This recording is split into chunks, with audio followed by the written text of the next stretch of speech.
The phone buzzed on the kitchen counter, its screen lighting up with his name, Ethan. My heart lurched, not with love, but with the sharp sting of betrayal that hadn't dulled in months. I ignored it, focusing instead on the golden retriever sprawled at my feet, his tail thumping softly against the hardwood floor. It had been 6 months since Ethan walked out of our cramped Chicago apartment, leaving behind a half-empty closet and a note that read, "I need to find myself." I found out later he'd found himself in the arms of a TikTok influencer named Kaylee, whose dance videos and coy smiles had millions of followers in. Apparently, Ethan's heart, the dog, our dog, Murphy, stayed with me. Ethan didn't even fight for him. But every day since, without fail, he texted, asking for pictures of Murphy, as if he still had a claim to the life we'd built together. I knelt beside Murphy, scratching behind his ears. His warm brown eyes met mine, and for a moment, I could pretend the world hadn't shifted under my feet. I was Caleb, 32, a graphic designer who'd once believed in forever. Ethan, also 32, was the charming barista-turned-freelance photographer who'd promised me that forever. We'd met at a dog park, both of us laughing as Murphy, then a clumsy puppy, tripped over his own paws chasing a squirrel. That day, Ethan's smile had felt like sunlight breaking through clouds. Now, it was just a memory I couldn't shake. The phone buzzed again. I sighed, picking it up. A single line, "Send me a pic of Murph. Please." Miss him. No apology. No acknowledgement of the wreckage he'd left behind. I wanted to hurl the phone across the room. But instead, I snapped a quick photo of Murphy gnawing on his favorite chew toy and hit send. Why did I keep doing this? Why couldn't I cut him off? Maybe it was because Murphy was the last thread connecting us. Or maybe I was still hoping Ethan would wake up and realize what he'd thrown away. Either way, I was stuck, tethered to a man who'd chosen fleeting fame over a decade of love. The next morning, I took Murphy for his usual walk through Lincoln Park. The air was crisp, autumn leaves crunching underfoot. I tried to focus on the rhythm of my steps, the way Murphy's tail wagged like a metronome. But my mind kept drifting to Ethan. I hated how he still invaded my thoughts, how I could still picture his lopsided grin, the way he'd hum off-key while cooking breakfast. I hated that I missed him. As we rounded the pond, I spotted a familiar figure on a bench, Ethan. He was alone. No Kaylee in sight. His camera resting on his lap. My stomach twisted. Murphy, oblivious, yanked at the leash, tail wagging furiously as he recognized Ethan's scent. I wanted to turn back, but it was too late to see us. "Caleb," he called, his voice softer than I remembered. He stood, brushing his hands on his jeans. That nervous habit I used to find endearing. "I didn't know you'd be here." "It's Murphy's routine," I said flatly, keeping my distance. "You know that." He nodded, crouching to pet Murphy, who licked his face eagerly. "He looks good. Happy." "He is." I crossed my arms, refusing to let his presence unravel me. "What do you want?" "Ethan." He stood, his eyes meeting mine.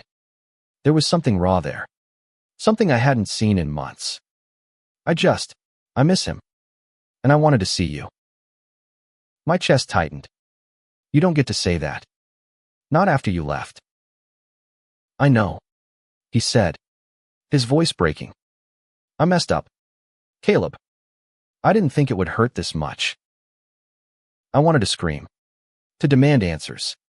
But Murphy whined, sensing the tension. Instead, I turned away, tugging the leash. "I have to go." "Caleb."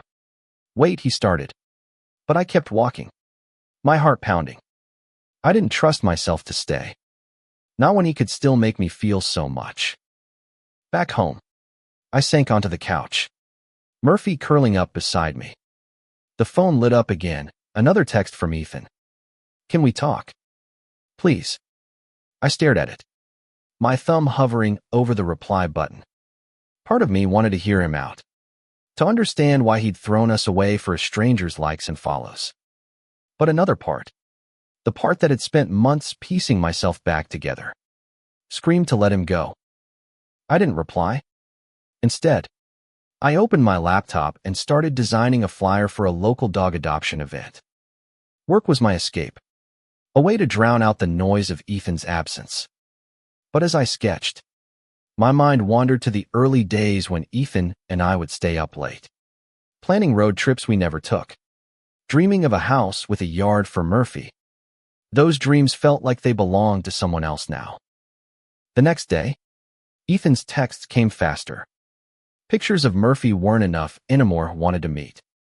To explain, I ignored them, but each message chipped away at my resolve. By evening, I was pacing the apartment, Murphy watching me with concern. I needed answers, but I was terrified of what they'd cost me. Finally, I typed, fine. Coffee tomorrow. 10 a.m. The usual place. I hit send before I could change my mind. Whatever Ethan had to say, I'd face it. But I wasn't sure if I was ready for the truth or if I ever would be. The coffee shop smelled of roasted beans and nostalgia. A place where Ethan and I had spent countless mornings laughing over lattes. Now, sitting across from him at a wobbly table by the window, I felt like a stranger in my own skin. Murphy was at home, probably chewing his squeaky toy, oblivious to the storm brewing in my chest. Ethan looked different. His usual confidence was gone, replaced by a nervous energy. His fingers tapped the table, and his eyes darted between me and the steam rising from his untouched coffee. Thanks for coming, he said, his voice low. I didn't think you would. I almost didn't, I admitted, stirring my cappuccino just to have something to do with my hands. So, talk. Why am I here? He exhaled, running a hand through his hair. I owe you an explanation. About Kaylee. About everything. The name hit like a punch. I clenched my jaw, waiting. He leaned forward, his voice barely above a whisper. It wasn't planned. Caleb. I met her at a photo shoot for her brand. She was different, vibrant. She made me feel like I was part of something bigger. Bigger than us. The word slipped out, sharp and bitter. He flinched. No, that's not what I meant. I just things with us were so steady, so predictable. I got caught up in her world. The followers, the attention, it was intoxicating. I laughed. A hollow sound. So you traded 10 years for a few viral videos. It wasn't about the videos, he said, his eyes pleading. It was about feeling alive again. I felt stuck. Caleb. Like I wasn't enough for you anymore. I stared at him, disbelief warring with anger. You felt stuck. Ethan. We had a life. A home. Murphy. And you walked away without a word. I know, he said, his voice cracking. I panicked. I thought Kaylee was the answer. But she wasn't. She's not you. The words hung between us, heavy and dangerous. I wanted to believe them, to let them soothe the ache in my chest. But I couldn't. Not yet. Then why are you still with her? I asked, my voice steady despite the chaos inside. He looked away, his jaw tightening. I'm not. Not really. We're still figuring things out. But it's not the same. I miss you. I miss Murphy. I miss us. I pushed my chair back, the scrape of wood on tile cutting through the hum of the coffee shop. You don't get to miss us. Ethan, you made your choice. Caleb, please, he said, reaching for my hand. I pulled away, standing. I need time. I said, though I wasn't sure what for. To forgive him. To forget him. I didn't know. I left the coffee shop, the bell above the door jingling as I stepped into the chilly October air. At home, Murphy greeted me with a wagging tail, his warmth grounding me. I sank onto the floor, letting him rest his head in my lap. My phone buzzed another text from Ethan. I'm sorry. I'll wait as long as it takes. I deleted it, but the words lingered. Over the next few days, I threw myself into work, designing logos for a local bakery and volunteering at the dog adoption event. But Ethan's presence lingered like a ghost. His texts kept coming, each one a mix of apologies and pleas for Murphy's photos. I sent the pictures, but I kept my responses short, guarding the fragile walls I'd built around my heart. One evening, while walking Murphy, I ran into Sarah, a friend from college who'd always been my sounding board. Over beers at a nearby pub, I spilled everything: the breakup, the coffee shop, Ethan's regrets. She listened, her eyes soft with understanding. He sounds lost, she said, sipping her IPA. But you don't owe him anything. Caleb, you've got to figure out what you want. I don't know what I want, I admitted. Part of me hates him, but part of me doesn't. She reached across the table, squeezing my hand. Then take it one day at a time. You're stronger than you think. Her words stayed with me as I walked home, Murphy trotting beside me. The city lights blurred through unshed tears. I wanted to be strong, to move on. But Ethan's pull was relentless.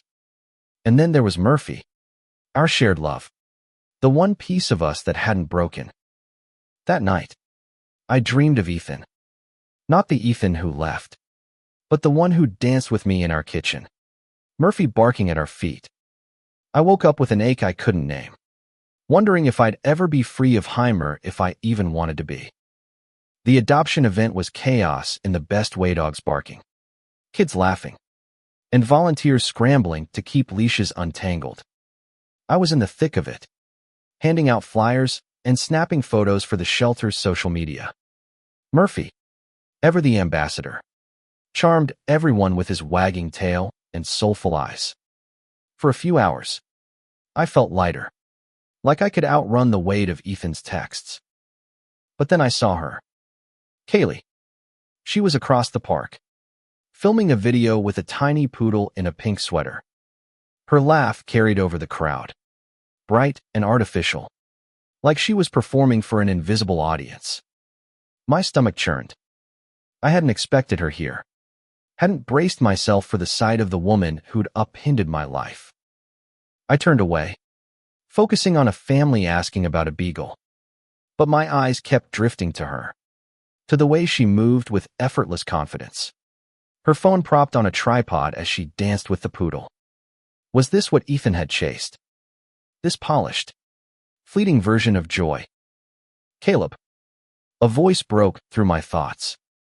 It was Ethan, standing a few feet away, holding a leash attached to a scruffy terrier. My heart sank. Of course he'd be here. He volunteered at the shelter too, before everything fell apart. What are you doing here?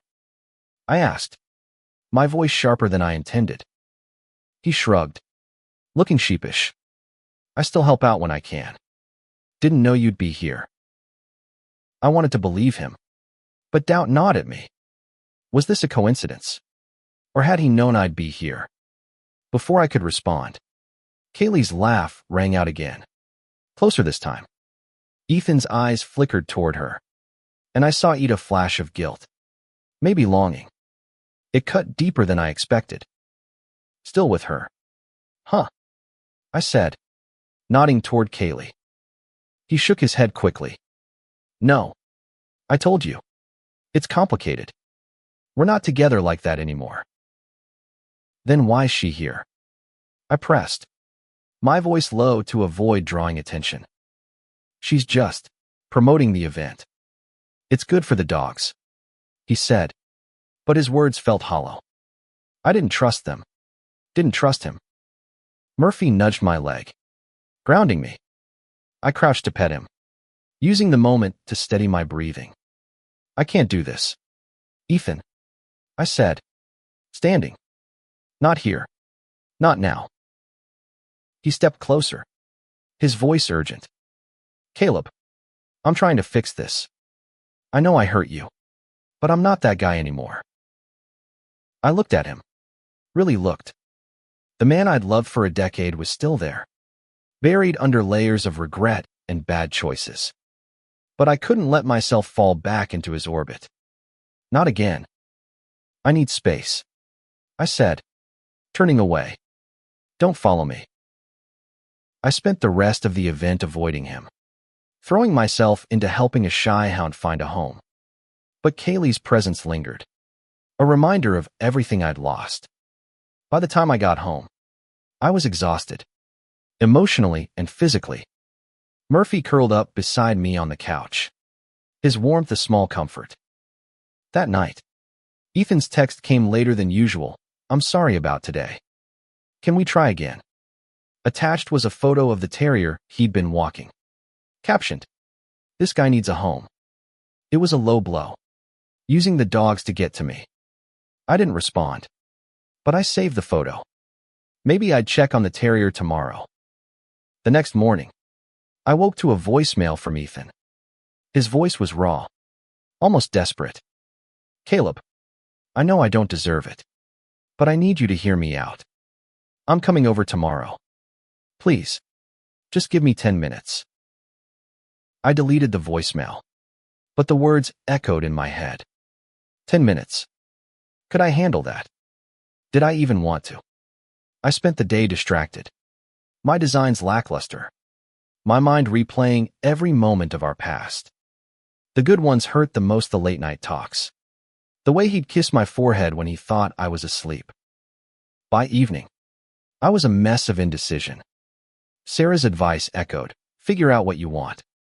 But what did I want? Closure. A second chance. Or just to be free of him. I looked at Murphy, sprawled across the rug, and wished he could tell me what to do. All he did was wag his tail, oblivious to the storm brewing inside me. The doorbell rang at exactly 7 p.m., and my heart stuttered. Murphy bounded to the door, tail wagging, oblivious to the weight of the moment. I took a deep breath, steeling myself, and opened the door to find Ethan standing there, holding a small bouquet of sunflowers, my favorite. Caleb, he said, his voice soft but steady. Can I come in? I hesitated, then stepped aside, letting him into the apartment that used to be ours. Murphy leapt at him, and Ethan laughed, kneeling to scratch the dog's ears. For a moment, it felt like old times, and I hated how much I missed that ease. 10 minutes, I said, crossing my arms. Talk. He set the flowers on the counter and faced me, his eyes searching mine. I was an idiot. He started. I got caught up in Kaylee's world, in the idea of being someone else. But it was a fantasy. I see that now. I stayed silent, waiting. He took a step closer, his voice trembling. I love you, Caleb.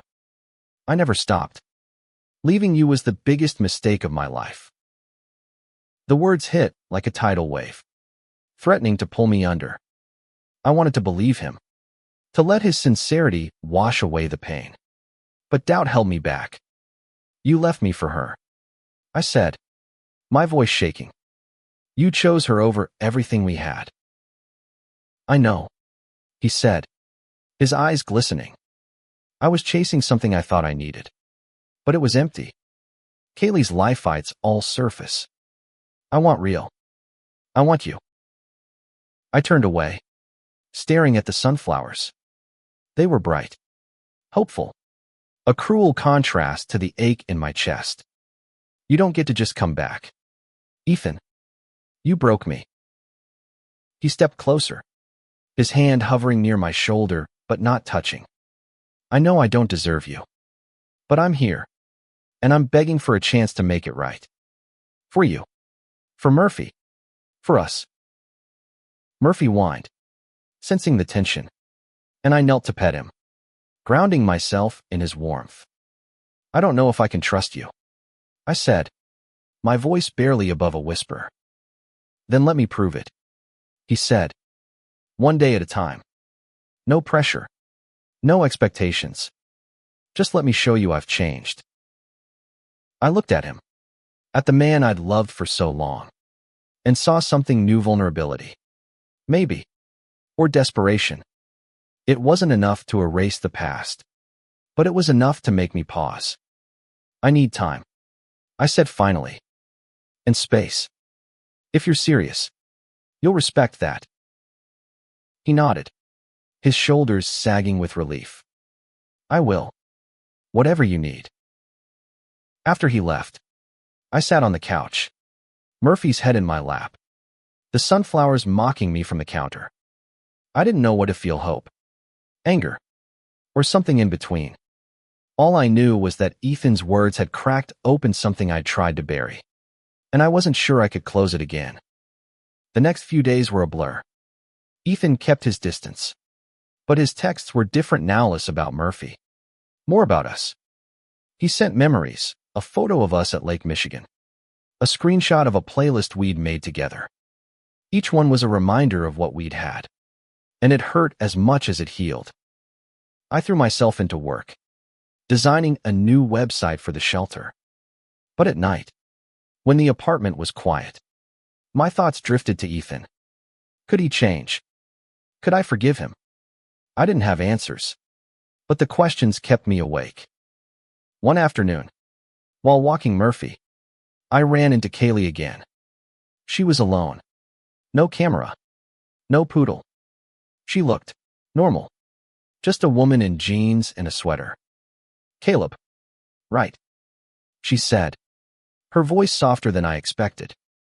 I nodded, wary. Yeah. She hesitated, then said, I know about you and Ethan. I'm sorry. I didn't mean to. I didn't know how much you meant to him. Her words caught me off guard. I didn't know what to say, so I just nodded again and walked away, Murphy trotting beside me. For the first time, I wondered if Kaylee was as lost as Ethan seemed to be. But it didn't change what she'd done or what he'd chosen. That night, I texted Ethan, I'm not ready to forgive you, but I'm willing to talk. One step at a time. It was all I could offer, but it felt like enough for now. Talking to Ethan again felt like stepping onto thin ice. Every word tested whether it would hold or crack. We met at a diner this time, a neutral space where memories of us didn't linger in every corner. Murphy stayed home, probably dreaming of squirrels, while I sat across from Ethan, picking at a plate of fries. You look good, he said, his smile tentative. Happier. Maybe. I shrugged, not ready to let him in. I'm surviving. That's enough for now. He nodded, stirring his coffee. I've been thinking a lot about what you said. About trust. I know I have to earn it back. How? I asked, leaning back. You can't undo what happened, Ethan. You can't unchoose her. He winced, but didn't look away. I know, but I can show you I'm different. I've been going to therapy, working on why I ran from us. I was scared. Caleb. Scared I wasn't enough. His honesty disarmed me. I'd expected excuses, not vulnerability. Scared of what? I pressed. We were happy. Or at least, I thought we were. We were, he said quickly. But I started feeling like I was losing myself. Like I was just Caleb's boyfriend. Not Ethan. Kaylee's world made me feel seen. But it was a lie. I see that now. I wanted to argue, to tell him he'd been seen by me every day. But the words caught in my throat. Instead, I said, you hurt me, Ethan, more than you'll ever know. I know, he said, his voice breaking. And I'll spend the rest of my life making it up to you if you let me. The rest of the meal was quieter, less charged. We talked about small things, Murphy's latest antics, a new coffee shop opening nearby. It wasn't forgiveness, but it was a start.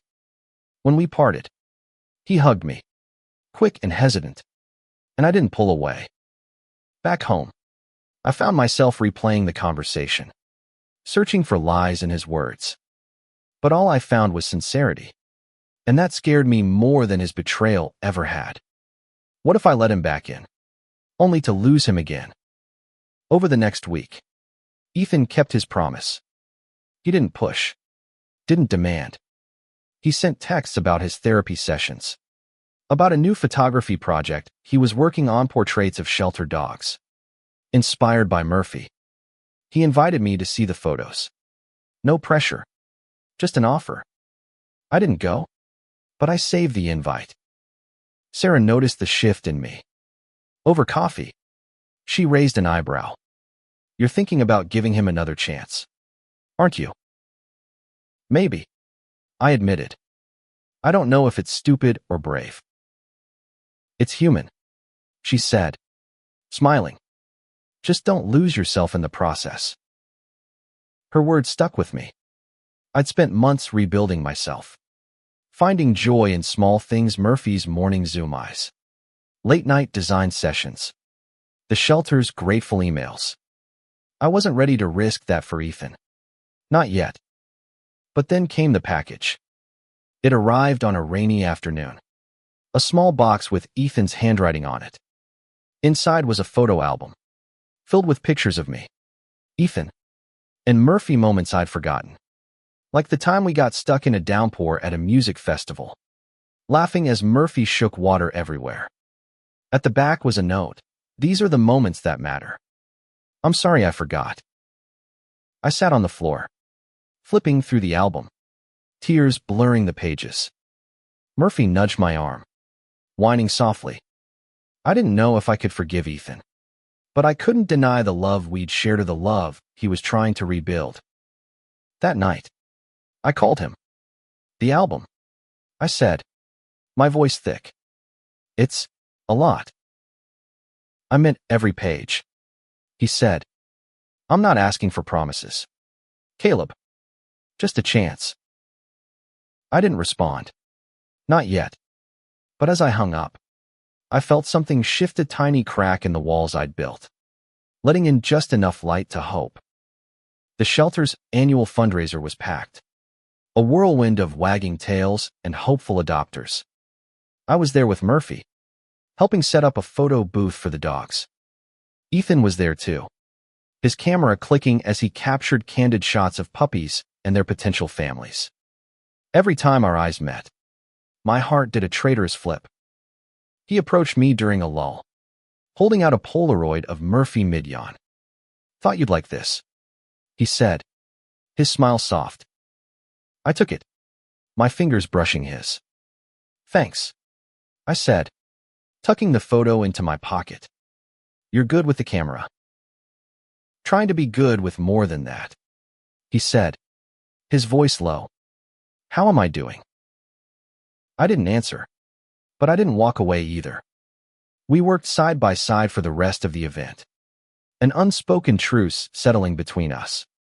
It wasn't forgiveness, but it was progress. Afterward, we walked Murphy together, the city quiet under a blanket of stars. I've been thinking about what you said, I told him, my breath visible in the cold. About proving yourself. He stopped, turning to face me. And I don't know if I can trust you yet, I said honestly, but I see you trying. That means something. He nodded, his eyes shining. It's a start. I'll take it. We walked in silence for a while, Murphy's leash the only sound between us. Then Ethan spoke, his voice hesitant. I ended things with Kaylee. For good. I told her I needed to fix what I broke with you. My heart stuttered. When? Last week. he said. I should have told you sooner. But I didn't want to push. I didn't know what to say. Part of me wanted to cheer, to believe this was the turning point. But another part remembered the pain, the months of silence, the TikTok videos that had haunted my sleepless nights. I'm glad, I said finally. But it doesn't erase everything. I know, he said. I'm not asking it to. I just want you to know I'm all in. The sincerity in his voice chipped away at my defenses. I wanted to believe him, to believe in us again. But fear held me back. We parted ways at my apartment, his hand lingering on mine for a moment too long. The next day, I found myself at the shelter, looking at the terrier Ethan had photographed. His name was Rusty, a scrappy little guy with a lopsided ear. I filled out the adoption form on impulse, thinking of Ethan's photo, of the way he'd looked at me. Maybe I wasn't ready to forgive him, but I could save a dog who needed a home. Rusty came home with me that afternoon, and Murphy took to him instantly, the two of them chasing each other around the apartment. I sent Ethan a picture, meet Rusty, Murphy's new buddy. His reply was instant, you're amazing. Can I meet him? I hesitated, then typed, tomorrow. Bring coffee. It wasn't a promise, but it was a step. A small one, but enough to keep me awake that night, wondering if I was opening my heart to healing her to more hurt. Ethan showed up with 2 coffees and a bag of dog treats, his smile cautious but warm. Rusty and Murphy greeted him like he was their long-lost pack leader, tails wagging in a frenzy. I watched from the doorway, torn between the comfort of this moment and the fear of what it could mean. You adopted him, Ethan said, nodding at Rusty. That's incredible, Caleb. I shrugged, sipping my coffee.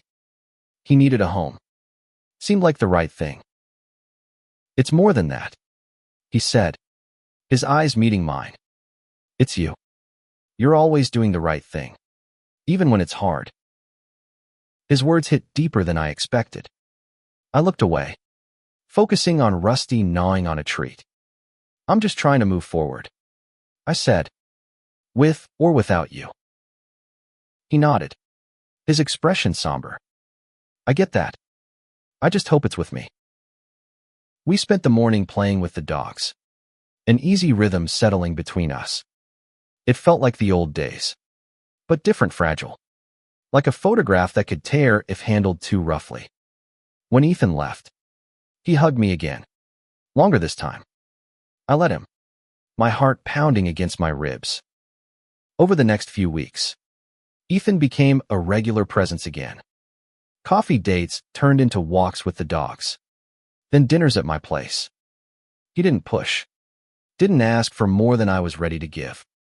But every gesture, the way he refilled my water glass, the way he laughed at Rusty's antics reminded me of the man I'd fallen in love with. One night, as we sat on my couch, Murphy and Rusty sprawled between us. He reached for my hand. Caleb, he said, his voice soft. I know I don't deserve you, but I love you. I always will. I looked at our joined hands, at the dogs sleeping peacefully, and felt the weight of his words. I love you too, I said, the admission slipping out before I could stop it. But I'm scared. Ethan, I can't go through that again. You won't, he said, his grip tightening. I swear, I'm not that guy anymore. I wanted to believe him. God, I wanted to. But trust was a fragile thing, and mine was still in pieces. One day at a time, I said, echoing his earlier promise. He smiled, a flicker of hope in his eyes. One day at a time. That night, after he left, I lay awake, staring at the ceiling. The dogs snored softly, their warmth a reminder that I wasn't alone. But Ethan's words echoed in my head, mingling with memories of pain and love. I didn't know if I could rebuild what we'd had, but for the first time, I wanted to try. Winter settled over Chicago, blanketing the city in snow. Ethan and I were navigating something new, not quite the love we'd had, but not entirely different either. We spent Christmas together, just us and the dogs, exchanging small gifts, a new leash for Rusty, a framed photo of Murphy for me. It was simple, but it felt right. One evening, as we walked through a snow-dusted park, Ethan stopped, his breath visible in the cold. "Caleb," he said, turning to me, "I want to ask you something, but I don't want to scare you." My heart raced, but I nodded. "Go ahead." "Will you move back in with me?" he asked, his voice steady despite the nerves in his eyes. "Not right away, but someday, when you're ready." I looked at him, at the man who'd broken my heart and was now trying to piece it back together. The dogs tugged at their leashes, eager to keep moving, but I stood still, searching his face. "I don't know," I said honestly, "but I'm not saying no." His smile was small, hopeful. "That's enough for now." We kept walking, the snow crunching under our boots, Murphy and Rusty bounding ahead. I thought about the past year, the pain, the healing, the slow rebuilding of trust. Ethan had kept his promises, showing up day after day, not just for me, but for the dogs, for the life we were trying to reclaim. At home, I found the photo album he'd given me, flipping through it again. Each picture was a reminder of what we'd had, but also of what we could still build. It wouldn't be the Sam I couldn't be, but maybe that was okay. Maybe love wasn't about perfection, but about showing up, even when it was hard. Months later, spring brought new beginnings. Ethan and I were still taking it slow, but we were together officially, tentatively, hopefully. We took the dogs to the park where we'd first met, watching them chase each other through the grass. Ethan reached for my hand, and this time, I didn't pull away. "I'm glad you kept sending those pictures," he said, his voice soft. "Of Murphy. Of us." I laughed, squeezing his hand. "Yeah, well, you're lucky he's so photogenic." He grinned, pulling me close. "I'm lucky for a lot more than that." As we stood there, the dogs playing at our feet, I felt something settle inside me, peace. Maybe. Or hope. Ethan had left me for a TikTok girl, but he'd come back. Not just for Murphy, but for me. And in that moment, I knew we'd be okay. Not perfect, not unbroken, but okay. And that was enough.